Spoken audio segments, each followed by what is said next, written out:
Welcome back to another screencast for A-Level Sociology Component 1. And what we're going to do in this video is continue adding to your sociological toolkit of key concepts by focusing on social control. So in the last screencast, we used this concept of socialization to describe the various ways in which culture is transmitted within society. And in this video, we're going to continue looking at culture and society by focusing on this key question: how does society ensure that people conform to its culture? And we're going to relate this particular question to the concept of social control.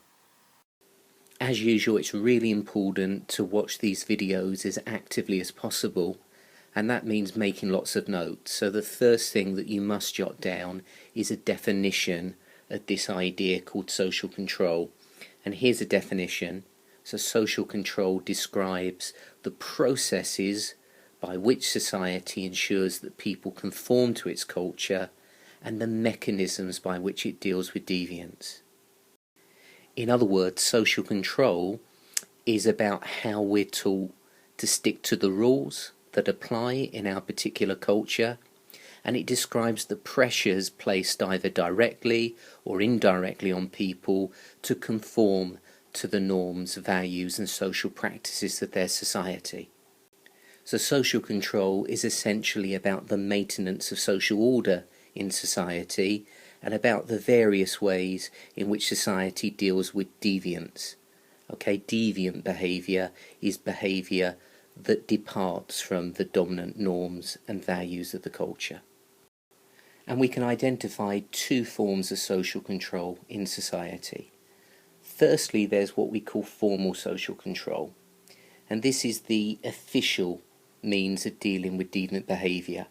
So this is about people obeying the law, and this is to do with institutions of the state. However, in addition to that, there are also various mechanisms of informal social control. So this is the more informal, unofficial means of controlling deviant behaviour in society, and this is often focused not so much on the law, but on the unwritten rules of social behaviour within a culture. So this is usually focused on maintaining the dominant social norms in society. So formal social control is essentially about the criminal justice system.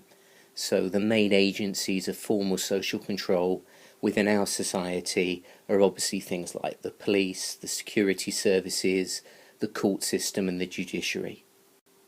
In other words, formal social control is about maintaining the rule of law within society.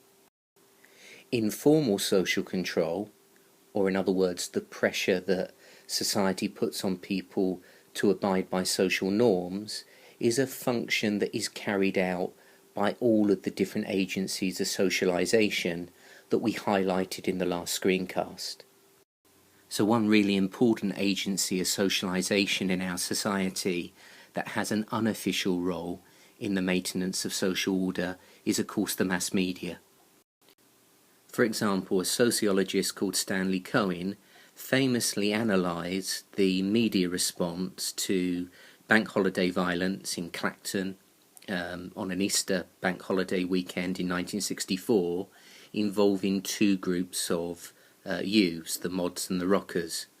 And although there was some violence between these two groups, Cohen argued that the newspapers exaggerated the events.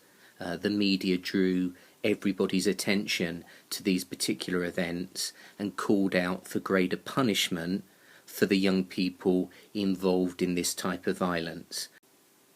And Cohen used the term moral panic to describe this kind of exaggerated media response to deviant behaviour. Now in the exam, it's not enough to simply describe what social control is. You've got to talk about the various ways in which social control actually works. And we're going to focus very briefly on three mechanisms of social control that you can find in our society, and that's the use of negative sanctions, positive sanctions, and then the one that I find the most interesting, the increasing use of surveillance as a form of social control. The most obvious way in which social control actually works in society is through the use of negative sanctions. And negative sanctions are simply punishments for behaving in unacceptable ways. And the most serious negative sanction available in our society is sending people to prison. And one of the interesting things about that type of negative sanction, sociologically, is how that type of punishment is disproportionately used with certain social groups. So, for example, you are much more likely to go to prison if you come from a working class background than if you come from a more privileged background. Corporate crime, white-collar crime, tends to be taken less seriously and is less punished than the types of crimes perpetrated by poorer sections of our society.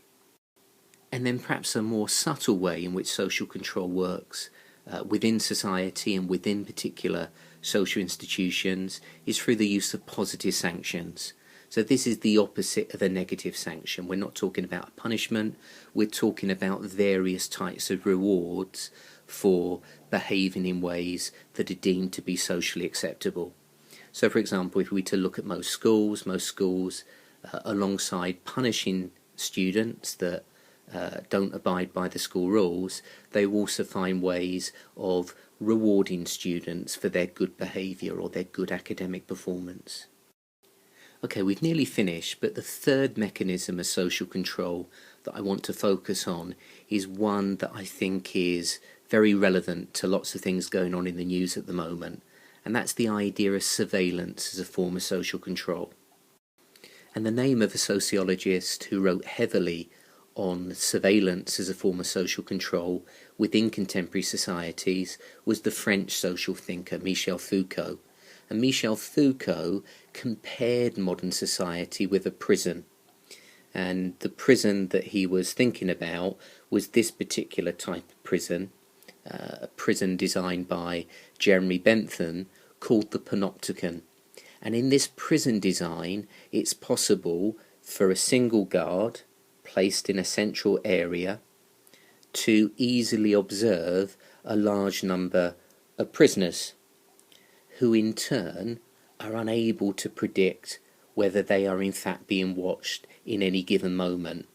And this means that within this prison design, social control is maintained because prisoners internalise the idea of surveillance and ultimately monitor their own behaviour just in case they're being watched by the single prison guard in this tower. And this principle of surveillance as a form of social control is very evident in modern societies. So, for example, in the UK, we apparently have more CCTV surveillance per capita than any other country in the world. And I mentioned a moment ago that the issue of surveillance and social control is a really important issue in the news at the moment. And if you've not heard of this guy, okay, the American Edward Snowden, can you make sure that before your lesson on social control, you go online and you find out why this person has become such an important figure in recent news events, and we're trying to link the case of Edward Snowden to debates about surveillance and social control within your lesson. So in the last 3 screencasts, we've been looking at material that's absolutely essential for the first section of the SY1 exam and gives you some of the building blocks of sociology as a discipline. So we've looked at this relationship between the individual and society by analysing the concept of culture, and then we've been looking at how culture is transmitted and maintained by processes of socialisation and social control. So if any of this stuff is not completely clear, you must go back and watch the screencasts again. It's really important that you have these building blocks in place so that we can move on and begin to apply these ideas.